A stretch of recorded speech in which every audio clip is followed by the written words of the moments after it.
dia, beleza? Estamos ajustando, né? Primeiro dia aqui. Algumas pessoas não vão poder assistir, né? Presencial, o pessoal que está no louvor, o pessoal que está na intercessão, aí a gente está fazendo uma gravação e vai poder servir para eles assistir, então ela vai ficar a câmera sempre ligada, estamos fazendo esses ajustes. Primeiro dia também, a aula vai ser um pouquinho mais enxuta, tá? Não é um tema tão extenso hoje. Então nós vamos falar um pouco sobre o que é sobre o ser humano, sobre alguns aspectos que compreendem o ser humano em termos de alma, corpo, espírito. Vamos falar um pouquinho sobre queda, uma abordagem rápida sobre isso. E aí na semana que vem vai ter, sim, mais a respeito do pecado e da salvação. Aí a gente vai entrar um pouco mais em termos de doutrina. Tá? Esse bloco ele foi elaborado pelo Luiz. Então o Luiz já cedeu o material para a gente. São 12 aulas. Tá? Então são 12 módulos. E esses 12 módulos nós vamos condensar em 8 aulas. Ok? Então são 2 meses de aula, depois a gente vai partir para um outro assunto. Pode ser que seja Novo Testamento, a gente está definindo ainda qual carta que vai ser do Novo Testamento e assim por diante. Também nesse primeiro agora vai ser alternado eu e o Bruno. Então eu vou fazer essa semana e a próxima, o Bruno vai seguir depois com as outras. Então nós vamos fazer essa sequência. Tá? Eu gosto muito de usar a luz aqui, será que a gente consegue... Não sei. Vai voltar. Quer sentar aqui? Pode sentar. Eu coloquei para vocês só a tomada aí. Ô, Donizete, depois você boa essa foto. Bom dia. E aí, pega o som. Não, eu falei que eu vou fechar a porta. Não, eu tinha pedido o Donizete para fechar a porta.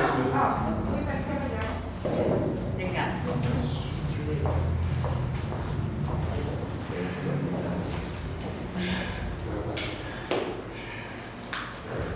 Tudo pronto? Todo mundo sentado aí?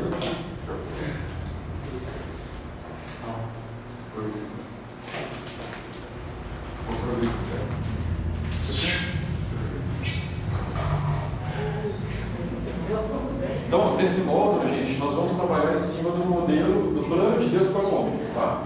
Então, aqui a gente vai falar a respeito do homem, que é o estudo, logia, logos, conhecimento, antropo, né, o homem. Depois nós vamos chegar naquilo que eu falei, do pecado e da salvação, hamartologia, nome meio estranho aqui, né? E a salvação é a doutrina da soteriologia. Então, antropologia, hamartologia e soteriologia vão ser os passos. Hoje a gente vai ficar aqui.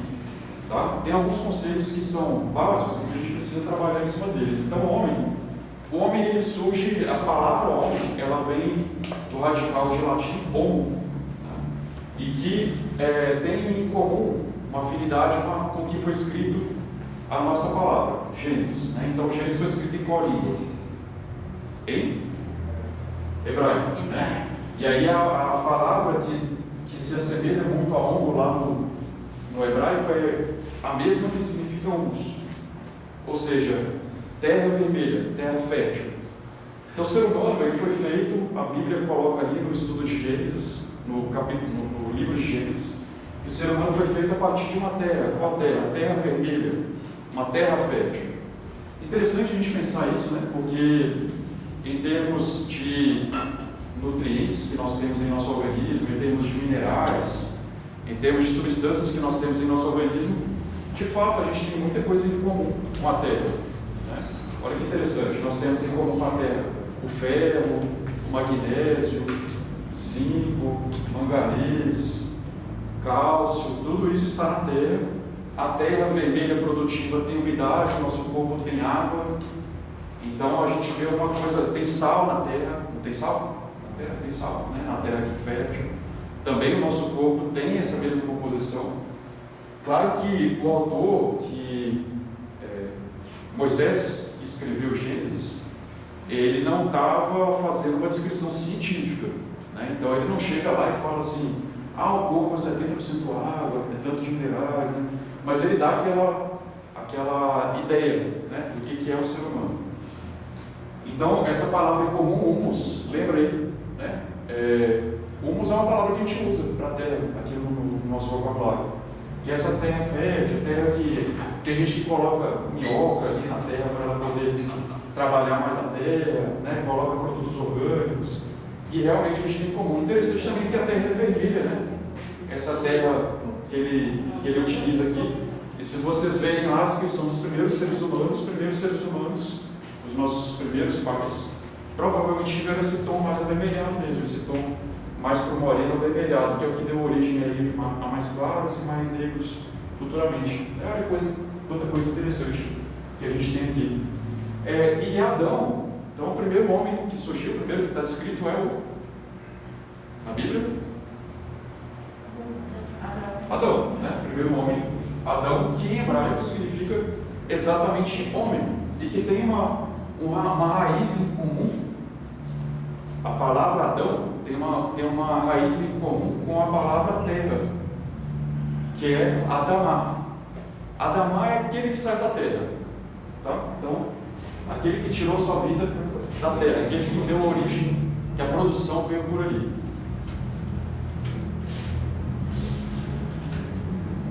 Certo? Vocês estão todos anotando? Estão prestando atenção? Está tranquilo?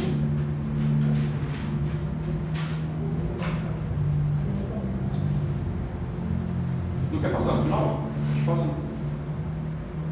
Vou passar no final para o pessoal ir acompanhando aqui. Pode ser? Tá bom. Vou deixar aqui, então, não sei. É presença? É? Vou passar no final. Pode passar, então? Não, deixa eu passar no final. Tá. Porque eu mesmo desconcentro um pouco.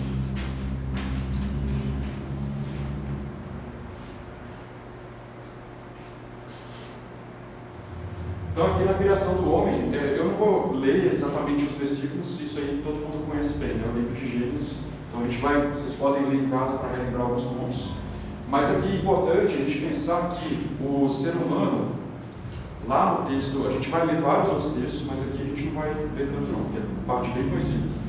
Lá no começo, o ser humano, aliás, a terra e tudo que nela foi criado a partir do nada, né? Então, tudo foi criado a partir do nada. Então, a gente tem a matéria sendo composta a partir do nada, o tempo sendo composto a partir do nada. E aí as pessoas falam assim, o Ícaro, mas eu mesmo já perguntei isso, coisa de criança perguntar isso. O Nicolas talvez pergunte alguma coisa assim, né? O que veio antes de Deus? Né? Não sei se já viram alguma... eu me perguntei isso, né? Então assim, primeiro dia Deus fez tal coisa, segundo dia Deus fez tal coisa. Aí antes disso Deus fez a terra, antes disso Deus fez Deus fez o tempo. E aí, tá dando para ver, gente? Eu acho que ele vai fechar as gavetas. Tá. Aí, chega um momento que a gente fala assim, tá, mas antes disso, o que tinha? Antes disso não tinha nada. E antes do nada, tinha o quê? Antes do nada tinha Deus. E antes de Deus tinha o quê? Essa é a pergunta que a criança fala. E antes de Deus tinha o quê? Né? E é a hora que dá o bug na nossa cabeça, porque a gente não consegue chegar, o nosso cérebro não consegue avançar com uma profundidade dessa. Mas é o seguinte, Deus é criador do tempo. Então em algum momento o tempo não existia. Em algum momento lá no Gênesis, lá no começo, não tinha tempo, não tinha minuto, não tinha hora. E esse momento a gente não consegue raciocinar em cima dele, entendeu? A gente não consegue compreender isso. Porque a gente nasce no tempo, a gente cresce no tempo, a gente é submisso ao tempo. Em todos os momentos da nossa vida. A gente não sabe o que está na ausência do tempo. Mas estar na ausência do tempo é como estar na eternidade. É o que a gente vai viver mais adiante. Também, pela fé, em Hebreus, capítulo 11, versículo 3, diz que nós entendemos então que o universo foi formado pela palavra de Deus, de modo que aquilo que se vê não foi feito do que é visível. Então, esse é o primeiro conceito que Moisés traz aqui. Então, a gente precisa ter fé, porque se a gente não tem fé para acreditar na palavra de Deus, então a gente vai buscar outras formas de acreditar como que o universo começou, né? A criação veio a partir do nada. Deus tem todo o poder, Ele tem o poder de fazer surgir coisas a partir do nada. E o objetivo, como eu falei, não é um registro científico. Deus criou o homem e a sua obra criativa teve ordem e teve propósito. Uma coisa que eu estou me lembrando aqui enquanto falo com vocês, esse tema aqui é um tema que eu gosto quando eu misturo um pouquinho com ciência. Existe uma partícula que os cientistas já descobriram, que eles chamam de partícula de Deus. Essa partícula, ela surge a partir do nada mesmo. É uma coisa que ninguém sabe explicar. É como se fosse uma lei, tipo gravidade. Entendeu? Então, por exemplo, eu jogo aqui o celular e ele vai cair no chão. Né? Tipo gravidade. Existe uma lei no universo que, se você colocar um ambiente com nada, não tem nada no ambiente, daqui a pouco começa a surgir partícula. Coisa louca, né? Como que isso acontece, os cientistas não sabem explicar, mas existe essa lei. E talvez isso tenha feito parte lá da matéria-prima de Deus lá no começo. Obrigado, Diego.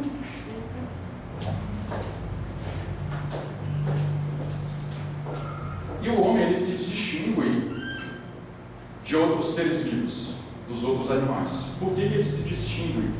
O que a gente poderia falar? Antes de abordar ali, o que a gente poderia falar que nós nos distinguimos dos outros animais? O que vocês diriam, gente? Eles se distinguem por quê? Somos racionais, né? Racionais, né? Essa é a primeira coisa que a gente lembra. Ser racional implica que a gente consegue pensar e que a gente consegue elaborar o futuro, que a gente consegue traçar objetivos. Vocês já viram algum animal traçando planos de vida?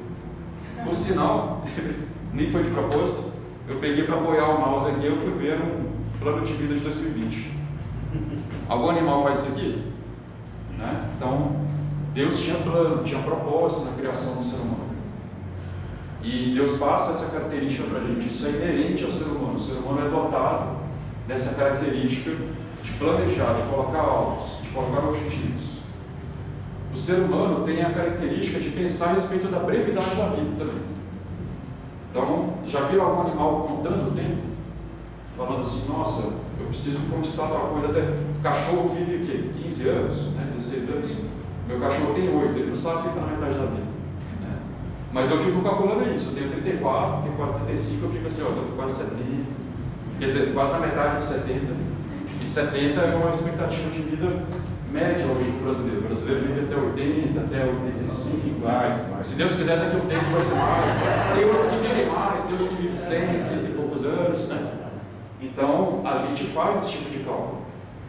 São algumas características que distinguem. Né? A gente fala de assuntos abstratos também, assuntos que não são concretos. Vocês veem pássaro pensando em assunto abstrato? Né? Nem pensa. Nós temos uma lei moral que nos rege. Os animais têm lei moral. O leão vai lá, se ele chegar no meio de um grupo de outros leões e leoa, tem filhote, ele mata os filhotes tudo. Para ter uma ninhada só dele, só para ele dele. Então nós temos uma lei moral que distingue os animais. E temos, então isso aqui eu já falei. E olha que interessante, nós temos uma natureza religiosa também. Isso está no ser humano em qualquer tribo, qualquer língua, em qualquer nação do mundo.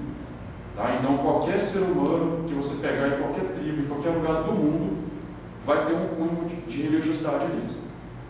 Vai ter alguém pensando assim, como que o ser humano surgiu? Existe um Deus. Como que eu me relaciono com esse Deus? Aí tem alguma forma de sacrifício, tem uma oração. Sempre, em qualquer lugar do mundo, tem esse aspecto em comum, independente se foi colonizado ou não por cristãos. É interessante também.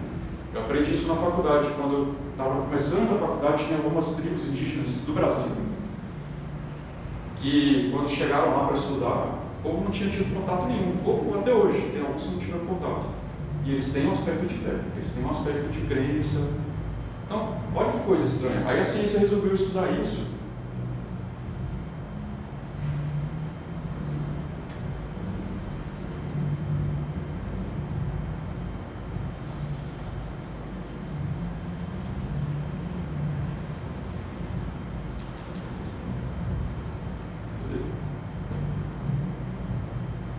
A ciência resolveu estudar isso, porque eles acharam muito curioso, né? Olha só, do aspecto de científico, do aspecto humano, do aspecto... A gente está na igreja, a gente quer falar da abordagem de Deus, mas a gente precisa saber os argumentos que as pessoas de fora falam. A gente acredita sobre essa visão, sobre essa ótica, né? Mas outras pessoas acreditam de outra ótica. Então a gente precisa entender como que é essa outra ótica. Então vamos pensar no aspecto não pensando aqui que Deus colocou dentro da gente uma forma de crer. Por que será que qualquer ser humano no mundo crê em alguma coisa? Quer dizer, qualquer tribo, qualquer nação, sempre tem crença. Isso está dando bug nos cientistas do mundo inteiro. Eles não estão entendendo. Porque não faz muito sentido, né? Na verdade, muitos olham para a gente, muitos dos ateus, dos estudiosos, eles olham para a gente e falam assim: mas crer em Deus é um retrocesso. Mas se é um retrocesso, por que o ser humano tem isso dentro dele? Entendeu? Aí isso não tem uma clareza, ninguém entende direito. Na verdade, tem uma área específica no nosso cérebro de crença. Maluquice, né? Cientistas identificam um circuito cerebral para a fé e para a espiritualidade. Então, lá no nosso cérebro tem um circuito para isso. E aí eu pergunto para vocês assim: se vocês ficarem o dia todo deitados na cama, por 1 mês, 2 meses, a musculatura acontece o quê? Ela atrofia. E esse circuito que exerce a nossa espiritualidade com Deus, se a gente não mantém isso ativo, diariamente, olhando sem cessar, como a Bíblia recomenda, ela atrofia também. Tá? Então, os resultados deste novo estudo, e tem alguns falando isso, foi publicado na revista Biological Psychiatry, sugere que a fé está enraizada na dinâmica neurológica fundamental. Além disso, a religiosidade estaria entrelaçada no nosso tecido neurológico, então lá nos nossos neurônios. Esses resultados surpreenderam os pesquisadores, já que o circuito cerebral para a fé está centrado em uma parte bastante primitiva do nosso cérebro. Aqui primitivo não no sentido retroativo, no sentido retrógrado, é no sentido de estar na base, está na substância de formação ali, né? Então é como se fosse lá o Donizete trabalhando com o produto final. O produto final somos nós. Aí ele pega o produto base, que é a madeira. Então o produto base nosso tem ali a fé nele, inserido nele. E aí sai lá o resultado final, sai o Davi, sai ali, sai o Igor, sai, enfim, sai a gente, mas nesse produto inicial tem a fé inserido nele. Isso precisa ser moldado, conforme ensina as crianças o caminho que devem andar. Lembra disso? Salmos, né? Então, porque a gente já tem essa tendência de crer, mas a tendência de crer muda. Pode ser que vai para o islamismo, budismo, pode ser que vai para o ateísmo, conforme, claro, o molde que isso vai sendo recebido. Ok? Outra coisa interessante também no livro de Gênesis é que, então, a gente falou que Moisés não estava fazendo o livro como um texto científico, né? Ele viveu, aliás, Moisés viveu quanto tempo atrás, gente, mais ou menos? Vocês sabem? 3.000 anos? Então, 2.000 anos veio Cristo, né? 2.000 anos atrás. Os estudos mostram aí que Moisés é de mais ou menos 2.000 ou 3.000 antes de Cristo. Então, a gente está falando de 4.000, 5.000 anos atrás. Certo isso? Mais ou menos 4.000, 5.000 anos atrás. Então, a gente não está falando de um conhecimento científico atual, a gente está falando de coisa de 5.000 anos atrás, 4.000 anos atrás, então ele trouxe conceitos gerais. Um deles, que é desafiador, olha que coragem que Moisés teve. Moisés cresceu no Egito, não foi? Moisés cresceu no Egito, então ele foi adotado pelo povo egito e cresceu lá.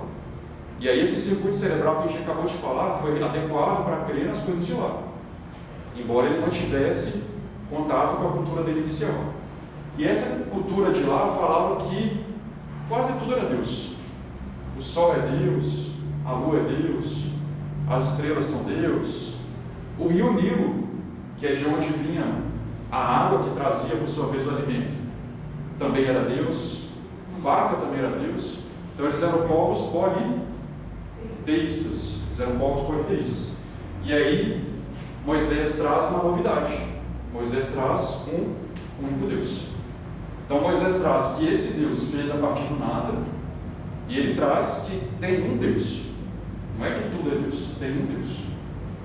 Então tinha Deus Sol, Deus Nilo, Deus Animais, Deus Crocodilo, já viram uma imagem do crocodilo? E aqui Moisés coloca, quebra tudo isso. Ele traz um único Deus, ele traz a história do objetivo pelo qual nós fomos formados, a base inicial, o que aconteceu em seguida, e que Deus já tinha um plano desde o começo. Isso vai ser tema da próxima aula, não vou ficar entrando muito nisso. Mas olha como a gente é um ser humano que é tão... a natureza religiosa está tão impregnada em nós e a gente tem um lado a mais que não está nesse mundo, é que C.S. Lewis, já ouviram falar desse autor aqui? C.S. Lewis é um dos grandes autores da literatura cristã do mundo, né, da história mundial. Então, se quiserem ler bons livros, C.S. Lewis é uma boa recomendação. Tá? E aí ele falou assim: eu descobri em mim mesmo desejos os quais nada nesta terra pode satisfazer. Isso não acontece com a gente? Não tem hora que a gente fica assim, poxa, eu estou com vontade de fazer alguma coisa, tem uma inquietação, um negócio. Não está aqui, não está na circunstância atual. É algo que é a mais, a mais. E aí, quando a gente busca a Deus, a gente não sente paz, aquilo não se amansa. E aí, C.S. Lewis fala assim: a única explicação lógica é que eu fui feito para um outro mundo. Então, o nosso objetivo está além do que a nossa organização hoje permite, do que esse mundo que a gente enxerga hoje permite. Tem algo a mais. Então, se nada nessa terra consegue equilibrar a minha inquietação, então o ser humano foi feito para algo a mais. Se algo a mais é o que nós queremos. O ser humano também foi feito para governar. Então Moisés traz isso lá no começo. Ele foi feito para governar a terra. Em Salmos 8, versículos 5 a 8 diz. Então, está dando para ler? Consegue ler? Tu o fizeste um pouco menor do que os seres celestiais, e o coroaste de glória e de honra. Está falando da gente. Tu o fizeste dominar sobre as obras das tuas mãos. Quais obras? Os animais, as plantas. Sobre os seus pés, tudo puseste. Todos os rebanhos, manadas, e até os animais selvagens, as aves do céu, os peixes do mar, e tudo que percorre as veredas dos mares. Então, o ser humano foi feito para exercer uma governança na Terra. Tem gente que crê tanto nisso, e aqui é uma hora, se você estivesse de frente com o tubarão, com o leão, você teria essa fé aqui, né? Tem gente que fala, o pessoal que vive lá no meio dos leões, dos animais lá, que o ser humano consegue espantar o leão, faz um barulho diferente lá e consegue espantar. Só um adendo aqui, eu estava fazendo uma trilha lá em Minas, quando eu fui na última vez que eu fui lá. E aí eu tenho um primo que é cheio de fazer exercício e tal, e aí ele foi, era uma pedra de 1,5 km de subida, 4 horas de subida e 4 de descida. E ele foi na minha frente, na da Jéssica, e ficou lá para trás, eu, Jéssica e o pai dele. O pai dele também treina, tá aí a gente andando. E ele sumiu. Cadê o Murilo? Cadê o Murilo? Cadê o Murilo? O Murilo tocou saxofone com a gente. Tem uma galera que conhece ele, um tempo atrás. Aí daqui a pouco a gente chega lá em cima, tá o Murilo assim, parado na trilha, e um boi na frente dele, né? Um boi bem no meio da trilha. Aí meu tio chegou, meu tio é todo espiritual, todo. Ele falou assim: não, nós somos feitos para governar essa terra. Começou a gritar com o boi. Então, assim, a gente, né, só para a gente fazer uma alusão aqui, a gente realmente foi feito para governar essa terra. O homem também, ele tem um aspecto de liberdade de escolha. O homem não é objeto sem desejos próprios. Então, Deus fez o homem com espírito, alma e corpo. O homem deveria exercer um domínio sobre a terra, e ele é destinado para o louvor a Deus. Vamos abrir em Efésios 1:12? Quem pode abrir, por favor?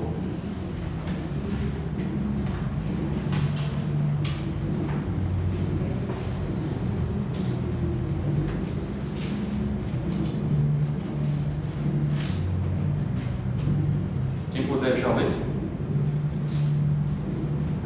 Pode ler. A fim de que nós, os que primeiro esperamos em Cristo, sejamos para o louvor da sua glória. Então, que sejamos para o louvor da sua glória. A fim de que? Finalidade de que sejamos para o louvor da sua glória. Então pode falar aí: eu sou para a glória de Deus. Minha função de vida é ser alguém para a glória de Deus.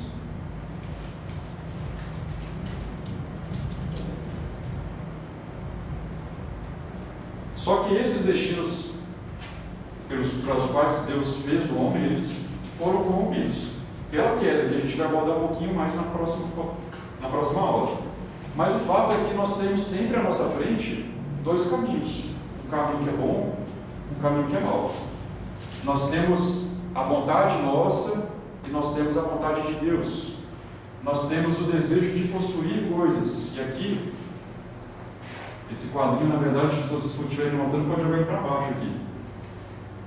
Usufruir tem o risco da concupiscência dos olhos.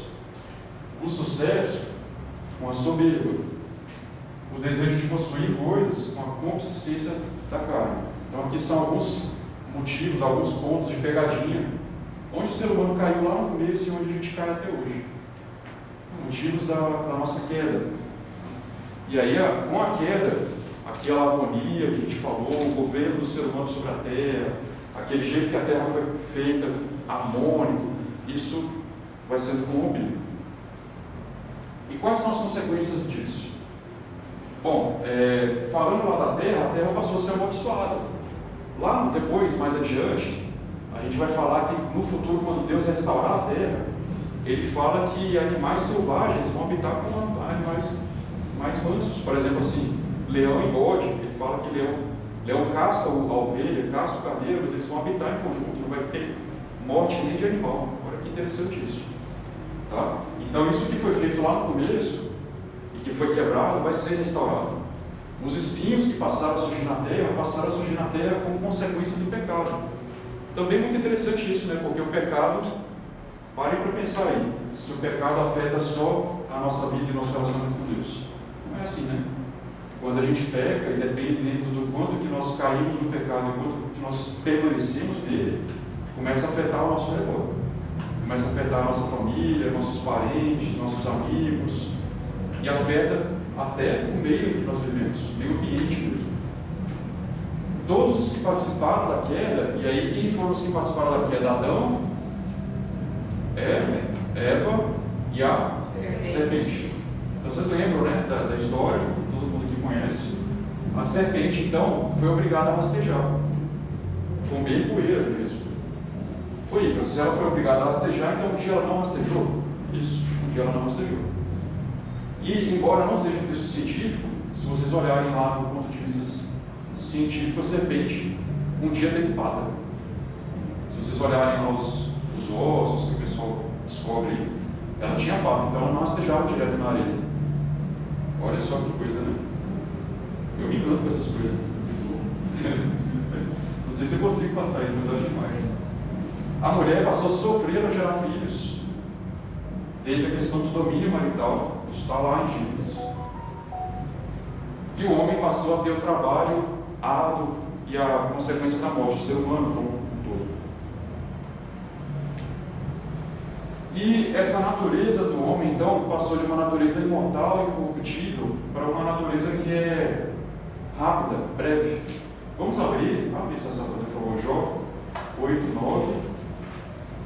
Ou o Davi abre, por favor, Jó 7, 6. Você pode abrir para mim? Jó 9, 25.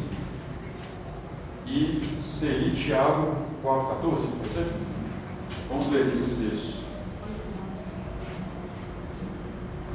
Pode ler. Jó 8, 9. Pois nós nascemos ontem e não sabemos nada. Nossos dias na terra não passam de uma sombra. Não passam de uma sombra, uma coisa que passa rápido, né? Vem o sol, daqui a pouco tem a sombra não está mais ali. E aí, faz um pouco? João 7, 6? Eu falo que foi o Davi. 7, 6? Pode ler, Davi. Meus dias correm mais depressa do que a lançadeira de um tecelão. Laçadeira de um tecelão. Você sabe o que é isso? Eu fui procurar no YouTube, eu nunca tinha visto. Eu até vi uma máquina também, aquela costurando ali, inteirando a rede muito rápido, né? Ela vai juntando aquele monte de fio ali.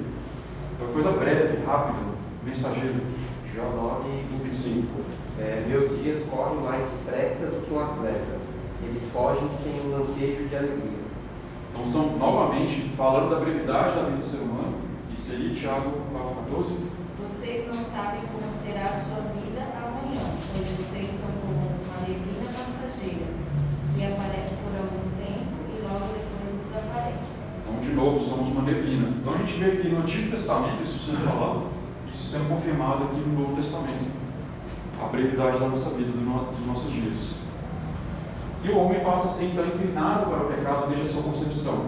Está em Salmo 51, versículo 5. Eu vou dar uma aceleradinha aqui, gente. Aí Davi fala assim: sei que sou pecador desde que nasci, sim, desde que me concebeu a minha mãe. Então o pecado passa a estar habitando no ser humano a partir do momento da queda, desde que é concebido. Então criancinha não tem pecado em si? Criancinha já tem pecado dentro dela, a maldade já está dentro dela. Salmo 58, versículo 3: os ímpios erram o caminho desde o ventre. Então desde a barriga da nossa mãe, a gente já está no caminho errado já. Desviam-se os mentirosos desde que nascem. E em Gênesis 8:9, o coração do homem é inclinado para o mal desde a sua infância. Ou seja, a gente precisa nascer de novo. Isso vem desde criança. Tá? Esse conceito de que criança é pura, é perfeita. Então a criança já tem o pecado, já tem a tendência de fazer maldade dentro dela. Já. Em Eclesiastes 7:26 diz que não há nenhum justo na terra, ou seja, esse pecado que passou para a humanidade, passou para a humanidade inteira. Ninguém que pratique o bem e nunca peque. Aqui a gente tem que tomar cuidado, porque não há ninguém que nunca peque. Todo mundo peca. Então a gente não pode exercer função de julgamento e nem colocar nenhum ser humano acima dos outros nesse sentido, porque qualquer ser humano está suscetível ao erro. Aqui tem a ver com outras religiões. Tem outras religiões que acreditam que tenha um ser humano que é inerrável, né? Ou seja, ele não erra. Romanos 3:10 diz: não há nenhum justo, nenhum sequer. E aqui eu queria apresentar para vocês uma coisa também do Gênesis 3:15, de Gênesis, que é chamada de proto-evangelho. Abre aí, por favor, Gênesis 3, versículo 15. Porque Deus coloca que há a queda do ser humano, mas logo que há a queda, ele já anuncia uma outra questão. Então, quem quiser ler aí. E agora em diante, você e a mulher serão inimigas. Serão o quê? Inimigas. O mesmo ocorrerá entre a sua descendência e a descendência dela. O descendente da mulher esmagará a sua cabeça, e você ferirá o calcanhar dele. Olha aí, o que o texto bíblico fala, gente? O filho da sua descendência, o filho da descendência da mulher. Lê de novo, Davi, a parte final. Eu vou ler. De agora em diante, você e a sua mulher serão inimigos. O mesmo acontecerá entre a sua descendência e a descendência dela. O descendente da mulher esmagará a sua cabeça. Então, peraí. Então, o descendente da mulher esmagará a cabeça da serpente. Conhecem alguém aí que fez isso na história? Jesus. Então, Gênesis aqui já está falando. Olha só que acabou de cair e Deus já tacou ali uma promessa. Qual que é a promessa? Você vai ser esmagado, sua cabeça vai ser esmagada. E aí a sequência do texto? E você ferirá o calcanhar dela. E quem ferirá o calcanhar de quem? A serpente ferirá o calcanhar desse filho do homem. E isso não aconteceu? Quer dizer, Jesus veio, esmagou a serpente, mas ele sofreu. Ele passou uma luta, na cruz, com tudo. Então ele sofreu, sim, foi pequeno a mordida dele, perto do que ele feriu a cabeça, mas teve sim um sofrimento por parte dele. Muito interessante, isso já é anunciado por Moisés, ali logo que o pecado chega no mundo. Então isso é chamado de proto-evangelho, quer dizer, o evangelho primitivo, um anúncio aqui do evangelho. Também, uma coisa que é falada aqui para a gente começar, para depois a gente entrar na questão do pecado e da salvação, é que o ser humano ele é dividido em corpo, alma e espírito. E eu vou ser sincero para vocês, eu ouvia muito isso, ouço isso há muitos anos, mas eu achava que isso era um conceito psicológico, entendeu? De psicologia. Mas isso é um conceito bíblico mesmo. Então, eu já tinha lido os textos já, mas eu passava batido. Sabe quando a gente lê e passa? Eu prestava atenção em outra coisa e não passava batido aqui. Mas a Bíblia cita vários momentos em que ele fala corpo, alma e espírito. O corpo, nossa carcaça. A alma, o nosso desejo, a nossa volição. E o espírito, aquilo que Deus soprou em nós. Aquilo que vai se manter depois que essa carcaça partir. Então, em 1 Coríntios 15:44, diz o corpo, ele é semeado em desonra. Aqui ele está falando de quando nós morreremos. E ele ressuscita em honra. Então, ele vai ser semeado, enterrado em desonra, porque é um corpo de pecado. E ele ressuscitará em honra. Em 1 Tessalonicenses 5:23 diz que todo o espírito, alma e corpo, olha que ele falou nas 3 coisas. Todo o espírito, alma e corpo de vocês sejam preservados, irrepreensíveis, na vida do nosso Senhor Jesus Cristo. Então, a nossa matéria, nossa carcaça, o nosso desejo e o nosso espírito sejam irrepreensíveis. Em Hebreus 4, versículo 12, diz: a palavra de Deus é viva e eficaz, e mais afiada que qualquer espada de 2 gumes. Ela penetra até o ponto de dividir alma e espírito, juntas e medulas, e julga os pensamentos e intenções dos corações. Como eu sou da área da saúde, eu li isso aqui, eu ficava prestando atenção na junta e medula. Eu ficava imaginando a lança entrando, dividindo junta e medula. E eu não prestava atenção, porque o texto está falando de alma e espírito. Então isso é uma coisa, um conceito bíblico mesmo. Tá? Cada um de nós tem corpo, alma e espírito. Então o corpo sendo aqui essa carcaça externa, a carne também é muito referida como sendo o nosso corpo, ou seja, a natureza caída. Podemos estar com a nossa carne ou sendo submissa ou não ao Espírito Santo, e sendo submissa ou não ao pecado. Só colocar uma parte aí, a gente fala de corpo ou carne, e a gente pode pensar qual é o seu corpo físico. No grego tem 2 palavras que usam para isso. Uma é soma, de onde vem somatizar, somático, que refere para corpo físico. A outra é uma palavra que mais aproximada que a gente tem que chamar charque, que nem carne de sol. Essa palavra charque é usada para descrever natureza decaída, natureza pecaminosa. Então, quando fala corpo nosso, soma. Quando fala carne, natureza decaída, é essa palavra que é charque. Essa carne que fica sendo exposta de ao sal. Legal. Então, aqui também fala: acaso não sabem que o corpo de vocês é santuário do Espírito Santo, que habita em vocês, que lhes foi dado por Deus, e que vocês não são de si mesmos? Novamente citando essa coisa do corpo, do Espírito, do alma. E em Gálatas, a carne é contra o Espírito contra a carne. Também falando aqui do pecado habitando em nós, e a gente nessa luta de uma coisa com outra. Um pouco de diferença entre o nosso corpo pré-ressurreição, ou seja, antes da gente ser ressurreto em Cristo, e o nosso corpo pós-ressurreição. Então, quanto à morte, tem diferença? Tem. Romanos 8:11 diz: se o Espírito que habita em Jesus habita em vocês, ou seja, vamos jogar aqui.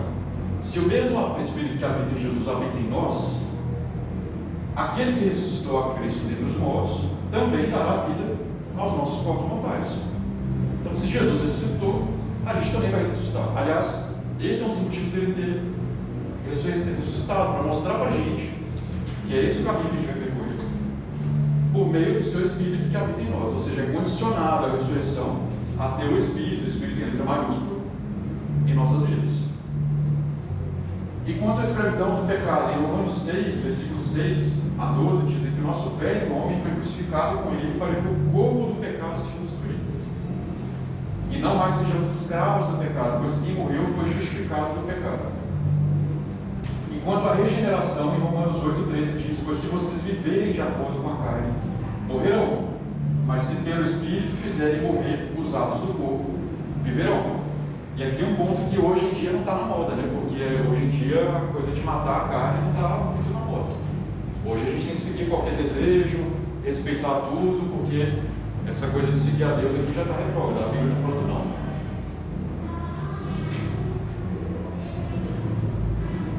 Vou ter que acelerar, gente. Em termos de alma, temos 2 conceitos: psique e cardia. Psique é uma palavra utilizada por Paulo. Olha aqui, como que Paulo era rebuscado, né? E cardia é um conceito de coração. De psique, personalidade humana, mente, consciente, o nosso consciente. E a cardia, quando ele fala do coração, dos sintomas emocionais nossos, que é a nossa vida emocional. O coração ele pode rejeitar ou não a presença de Deus.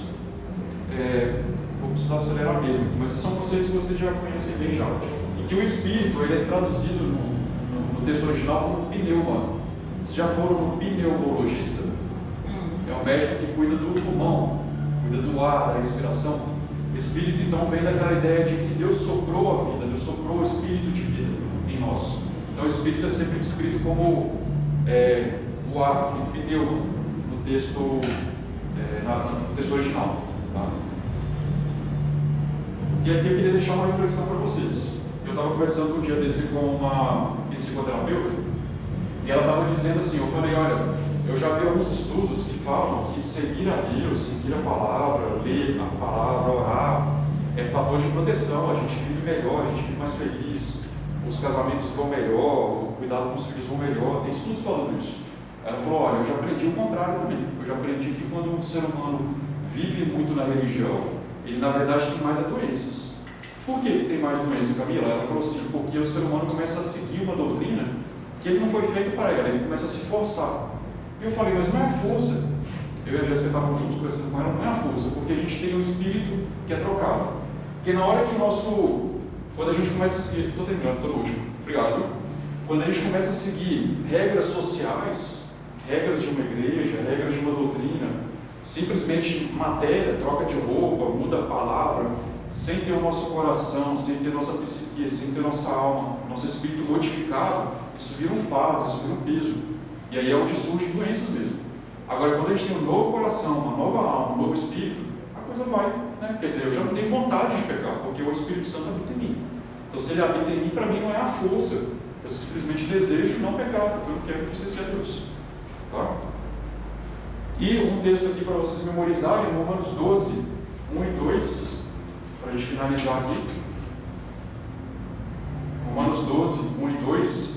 Rogo-vos, pois, irmãos, pela compaixão de Deus, que apresenteis os vossos corpos, nossa matéria, em sacrifício vivo, santo e agradável a Deus. Ele é o nosso culto racional. E não sede conformados com este mundo, mas sede transformados pela renovação do vosso entendimento, da vossa mente, para que experimenteis qual seja a boa, agradável e perfeita vontade de Deus. Amém? Então hoje foi para introduzir esses conceitos gerais. Semana que vem a gente entra aqui em pecado e salvação. Certo? Podem a gente... a lista, tá bom. Então na hora de sair. Vamos assinar essa lista aqui. Então hoje eu tive que correr, a gente acabou demorando um pouco mais para começar aqui, na outra também vai fluir melhor, a gente já sabe como ligar. Tá? Pastor, vai ver se é a monteira do projetor também. Mas surpresa, hoje aconteceu. Deixa eu perguntar uma coisa, vocês conseguem disponibilizar por aula para quem está presente